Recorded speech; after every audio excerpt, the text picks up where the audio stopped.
chicos, ¿cómo están? Bueno, en la clase de hoy vamos a empezar con la unidad 4, que es el estado gaseoso. En la unidad anterior, que fue la última guía que realizaron, consistió en los estados de agregación en general. Y en esta unidad nos vamos a centrar en el estado gaseoso. Dentro de esta unidad, los primeros temas a ver son el modelo cinético molecular y las variables que afectan al estado gaseoso. Así que bueno, comencemos. En el modelo cinético molecular, como van a ver en el apunte que les subo con este video en el Classroom, que lo deben leer, ¿sí? Van a ver que en el modelo cinético tenemos dos postulados fundamentales. Algunos pueden nombrar tres, digamos, depende de cómo los mencionen, ¿sí? Pero en definitiva los podemos resumir en estos dos. El primero, la materia es discontinua. ¿Qué significa eso? Nosotros acá les pongo un dibujito de una manzana. Esta manzanita la vemos como un continuo, ¿no es cierto? Ahí le hago zoom, vemos que no hay un punto donde arranque y termine, digamos. Están los límites de la manzana, pero dentro de la manzana vemos que es un continuo, ¿sí? No es que vemos una serie de partículas que forman a la manzana, no lo vemos. En principio pensaríamos que es un continuo, pero ¿qué pasa? Si a la manzana tuviéramos la capacidad de dividirla infinitas veces, o tendiéramos a hacerlo, digamos, a dividirla lo más que se pueda, llegaríamos a un límite. Y ese límite es la partícula, ¿sí? Entonces, resultaría que la manzana, en este caso, pero cualquier objeto, está formado por muchas partículas. Cada partícula es individual. Y una pegadita a la otra y a la otra, una al ladito de la otra, forman la materia que nosotros a escala macroscópica vemos como la manzana, como un continuo. Pero internamente lo veríamos así, ¿no? Los puntitos con los que esquematizamos los estados de agregación expresan que la materia es discontinua. Nosotros hacemos estos dibujos, estamos partiendo de la base de que la materia es discontinua, es decir, que está formada por una organización de partículas, las cuales son muchas, ¿sí? La materia es discontinua, es decir, la materia está formada por muchas partículas. Y estas partículas están en constante movimiento. Ese es el segundo postulado fundamental. Partículas en constante movimiento. Gracias a la existencia de dos tipos de fuerzas, las fuerzas atractivas y las fuerzas repulsivas.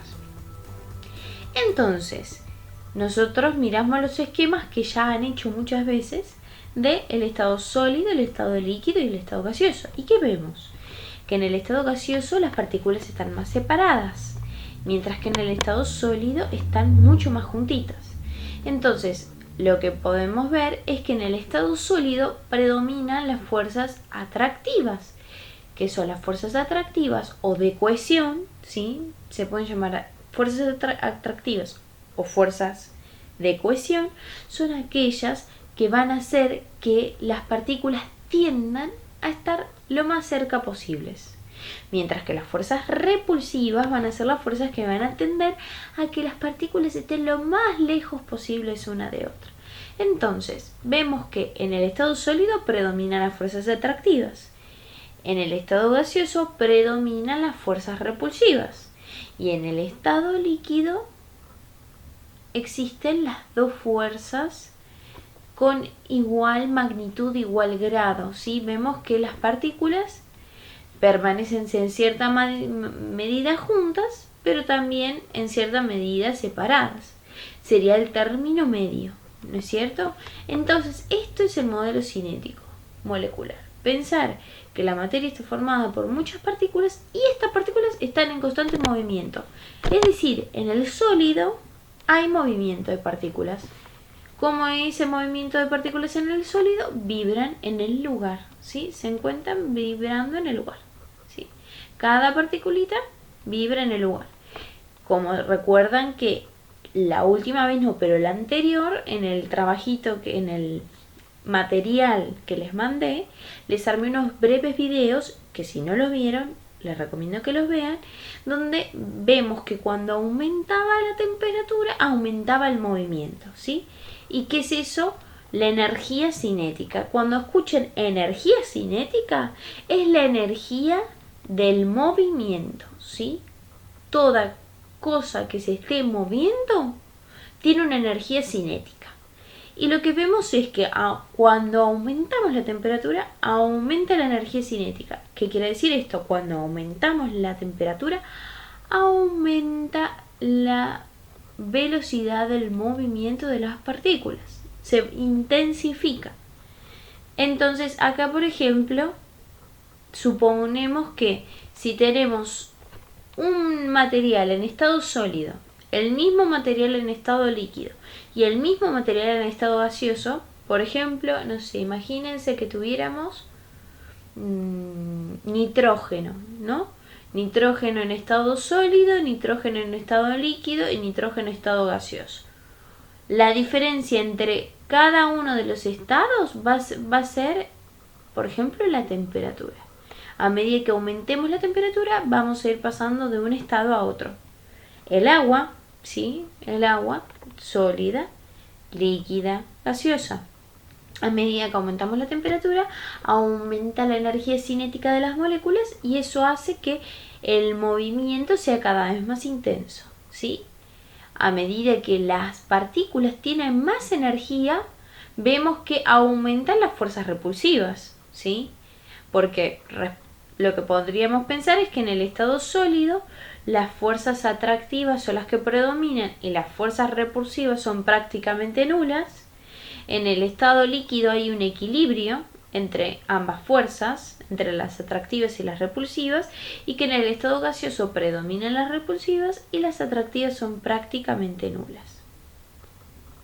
Bien, hasta acá modelo cinético molecular. Ahora, lo que a nosotros nos interesa es el estado gaseoso. Y lo que nos queda ver en esta parte es cuáles son las variables que afectan a un gas. Entonces, ¿qué sabemos? Lo que sabíamos es que el estado sólido tiene forma y volumen propio. El líquido no tiene forma propia, se adapta a la del recipiente, pero tiene volumen propio. Y que el gas, el volumen depende del recipiente. Entonces, a diferencia del estado líquido y el estado sólido, veremos que en el gas el volumen va a ser una variable, ¿sí? Porque va a variar el volumen dependiendo del tamaño del recipiente. Si yo pongo un gas en un frasco más chico o en un tupper más grande, la misma cantidad de gas, ese gas va a ocupar más o menos volumen dependiendo del espacio que tenga. El líquido y el sólido no, siempre van a ocupar el mismo volumen independientemente de el recipiente. ¿Qué es el volumen? El volumen es el espacio que ocupa la cosa de la que hablamos, ¿sí? En este caso, el gas. Entonces, lo primero que vamos a tener en cuenta es el volumen. Bien, el volumen. La siguiente variable que va a afectar en un gas va a ser la presión. ¿Qué es la presión? La presión es una fuerza aplicada en un área, ¿sí? Físicamente hablando, eso es la presión. ¿Qué es la presión? Nosotros si tenemos un gas y aumentamos la presión, lo que vamos a hacer es tender a que las partículas estén más juntas. Y cuando disminuimos la presión, lo que va a tender el gas es a que las partículas estén más separadas. Veremos la clase que viene que va a haber una relación importante entre la presión y el volumen. No son cosas que actúan de forma independiente una de la otra, sino que cuando variamos una, varían otras, varían las otras variables, ¿sí? Se llaman variables porque son cosas que vamos a tender a modificar o que vamos a tender a modificar o que sabemos que se pueden modificar, ¿sí? Entonces, volumen, presión. Después tenemos lo que es la masa. A mayor cantidad de gas, más masa de gas tenemos. A menor cantidad de gas, menos masa tenemos. Entonces la masa también es una variable que va a afectar cuando nosotros estudiemos al estado gaseoso. Y por último, y no menos importante, de lo que estuvimos hablando acá, ¿sí? De la energía cinética, que depende de ¿qué? De la temperatura. A mayor temperatura, mayor va a ser el movimiento del gas. La temperatura es una variable que va a afectar el comportamiento del gas, ¿no? Porque si yo aumento la temperatura, aumenta la velocidad de las moléculas, ¿no? Y estas moléculas, ¿qué tienden a hacer? A chocar entre ellas y con el recipiente. Entonces veremos que eso va a afectar, por ejemplo, a la presión, ¿no? Una cosa es que las moléculas se muevan más lento y que choquen menos entre ellas y con el recipiente, y otra cosa es que se empiecen a mover de forma cada vez más violenta, ¿sí? Que la velocidad cada vez sea tan grande que esto se mueve con velocidades cada vez más grandes. Entonces, al chocar tanto entre ellas, lo que van a sentir es que aumenta la presión, ¿sí? Dependiendo qué cosas se modifican y qué cosas permanecen constantes, cuál va a ser el comportamiento que esperaremos para el gas. Nosotros veremos a partir de la clase que viene, ¿sí?, las leyes de los gases,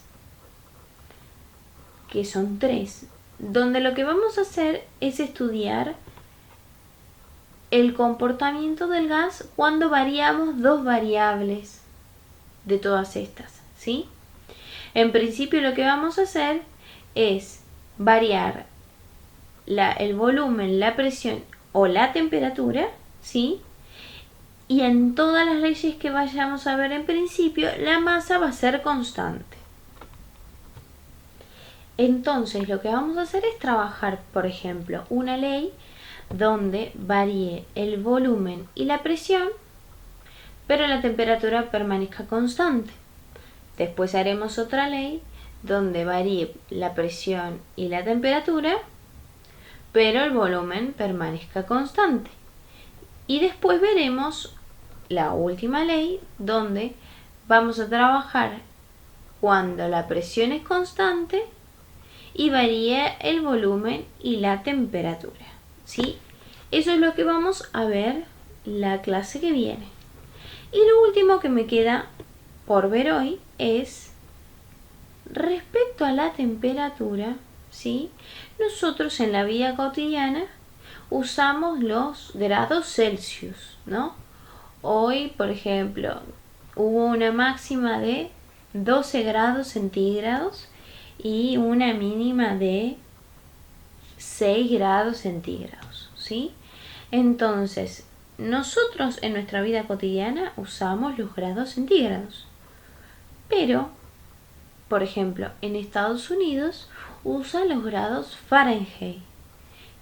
No sé si los habrán visto, por ejemplo, me ha pasado alguna vez de tener un teléfono que no me decía la temperatura automáticamente y buscar alguna aplicación, y al descargar la aplicación me aparecía el grado Fahrenheit, porque es una temperatura que se usa en Estados Unidos y también en otros países.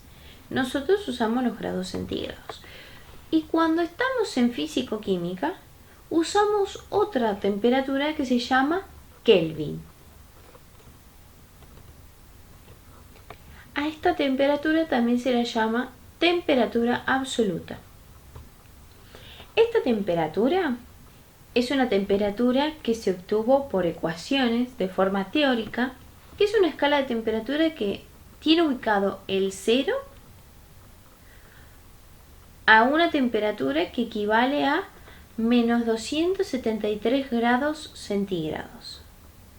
Este 0 se pone ahí porque matemáticamente hablando, a través de cálculos, vieron, según el modelo, que se observaría que a esa temperatura, a menos 273 Kelvin, veríamos que el movimiento de las partículas es nulo, que no hay energía cinética, ¿sí?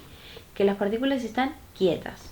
Entonces, la temperatura absoluta dice, bueno, ponen el 0 en menos 273 Kelvin y maneja la misma escala que la grado centígrado, lo único que está desfasado en 273 unidades. Bueno, vean esto. Acá tenemos un esquema donde comparamos, supongamos que esto es un termómetro de grados Celsius, ¿sí? Y este es un termómetro de grado Kelvin. Entonces, a menos 273 grados tenemos el 0 Kelvin. Se establece una temperatura 0 a menos 273 Kelvin. Se llama 0 absoluto porque a esa temperatura no hay energía cinética. Si aumenta un grado Celsius, la temperatura aumenta un grado Kelvin. Si aumenta 2 grados centígrados, aumenta 2 grados Kelvin. Si aumentamos 273 grados, menos 273 más 273 nos daría 0 grados centígrados. Si aumentamos de 0 a 273 unidades, equivale a 273 Kelvin. ¿Ven? A 0 grados tenemos 273 Kelvin. A 100 grados vamos a tener una temperatura en Kelvin de 373 Kelvin, o sea, 10 unidades más. Es decir, que la única diferencia entre la escala Celsius y la escala Kelvin, ¿sí?, es que, en definitiva, se corre la escala. El 0 en Celsius está acá y en Kelvin está acá. ¿Sí? Y esto es muy práctico porque en las ecuaciones nosotros sabemos que hay temperaturas menores a 0, ¿no? Por ejemplo, no sé, nosotros acá en el agua sabemos que congela a 0 grados y podríamos seguir enfriándolo. Pero hay muchos gases que a temperatura ambiente o a 0 grados siguen siendo gases. Y si bajáramos más la temperatura, por debajo de 0 grados, todavía son gases, ¿sí? Entonces sería muy incómodo trabajar con ecuaciones con números negativos. Entonces también está esa practicidad. Nosotros en todas las ecuaciones que vayamos a ver, vamos a trabajar con Kelvin, ¿sí?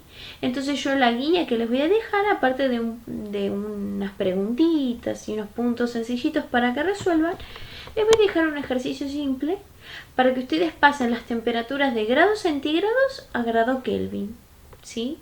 Entonces, para pasar la temperatura de grados Kelvin de grados centígrados a grados Kelvin, lo único que vamos a tener que hacer es tomar la temperatura en grados centígrados y sumarle 273 unidades. ¿Sí? Si nosotros tenemos la temperatura en grados Celsius y le sumamos 273 unidades, obtenemos el valor de temperatura en Kelvin. Si tuviéramos la temperatura en Kelvin y la queremos calcular en grados centígrados, lo que tendríamos que hacer es al revés. A la temperatura en Kelvin restarle 273 unidades. Entonces, bueno, como último ejercicio de la guía van a tener eso, que calcular las temperaturas en Kelvin a partir de temperaturas en grados centígrados. Van a ver que es muy fácil pasar la temperatura de grado centígrado a temperatura Kelvin, ¿sí? Lo importante es que tengan presente que nosotros, cuando tengamos que hacer cualquier cálculo, vamos a usar la temperatura en Kelvin. Eso tiene que grabárselo, ¿sí? Así que bueno, espero que haya podido ser clara y cualquier duda o consulta me escriben. Les mando un beso grande y bueno, nos estamos viendo. Besitos, besitos, chao, chao.